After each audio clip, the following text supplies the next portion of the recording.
ఒక నదిపై నిర్మించబడినటువంటి కెనాల్లో water flow అవుతూ ఉంటుంది. కెనాల్ కింద నుంచి కూడా రివర్ వాటర్ అనేది ఫ్లో అవుతూ ఉంటుంది. ఏ వాటర్ కూడా ఇందులో కలవవు. అదే ఇంజనీరింగ్ అద్భుతంగా చెప్పుకోవచ్చు మనము.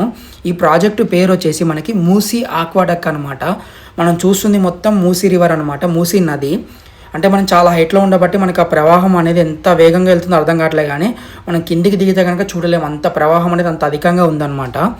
మనం కెనాల్లో వాటర్ ఫ్లో అని చెప్పాం కదా, అది వచ్చేసి మనకి నాగార్జున సాగర్ లెఫ్ట్ కెనాల్ అంటే నాగార్జున సాగర్ కుడి కాలువ. ఇది మనకి ఖమ్మం దాకా ప్రవహిస్తుంది. దీని లోతు కూడా చాలా అధికంగా ఉంటుంది, ప్రవాహం కూడా చాలా ఎక్కువగా ఉంది. దీని నిర్మాణం చూసుకుంటే సుమారు 65 నుంచి 70 సంవత్సరాల కిందట ఈ నిర్మాణాన్ని నిర్మించారనమాట. ఇప్పటికి కూడా చెక్కు చెదరకుండా అలానే ఉంది. అసలు ఇదే నాకు చూడగానే చాలా మిరాకిల్ అనిపించింది అనమాట. దీని నిర్మాణం కూడా ఎలా ఉంటుందంటే మనకి వన్ సైడ్ వ్యూ వచ్చేసి ఒకలా ఉంటుంది, దానికి ఆపోజిట్ సైడ్లో వ్యూ అనేది ఇంకొకలా ఉంటుందన్నమాట.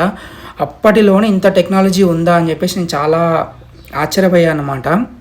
సో ఇక్కడికి ఎలా వెళ్ళాలి అంటే మిర్యాలగూడ నుంచి ఒక 15 నుంచి 16 కిలోమీటర్ల దూరంలో ఉంటుందన్నమాట ఈ లొకేషన్ అనేది. కాకపోతే చాలా రిస్కీ అని చెప్పొచ్చు. మనం ఇక్కడికి కెనాల్లోకి దిగలేము అండ్ మనం రివర్లోకి దిగలేము అనమాట. మనం మంచి సీజన్లో వెళ్తే కనుక, మీరు ఎవరైనా వెళ్తే కనుక చాలా కేర్ఫుల్గా ఉండని చెప్పేసి నా సజెషన్ అండ్ నా స్మాల్ రిక్వెస్ట్ కూడా. సో నేను ఈ వీడియో తీసానికి రీజన్ ఏంటంటే మనకి లొకేషన్ చాలా బాగుంది. అంటే ఇది చాలా మందికి తెలియాలన్న ఇంటెన్షన్ తోటే నేను వీడియో తీస్తున్నాను. ఇలాంటి మరిన్ని వీడియోల కోసం మన ఛానల్ని సబ్స్క్రైబ్ చేసుకోవడం మాత్రం మర్చిపోకుండా. నేను మీ ఆకాష్ నేచర్ ట్రావెలర్.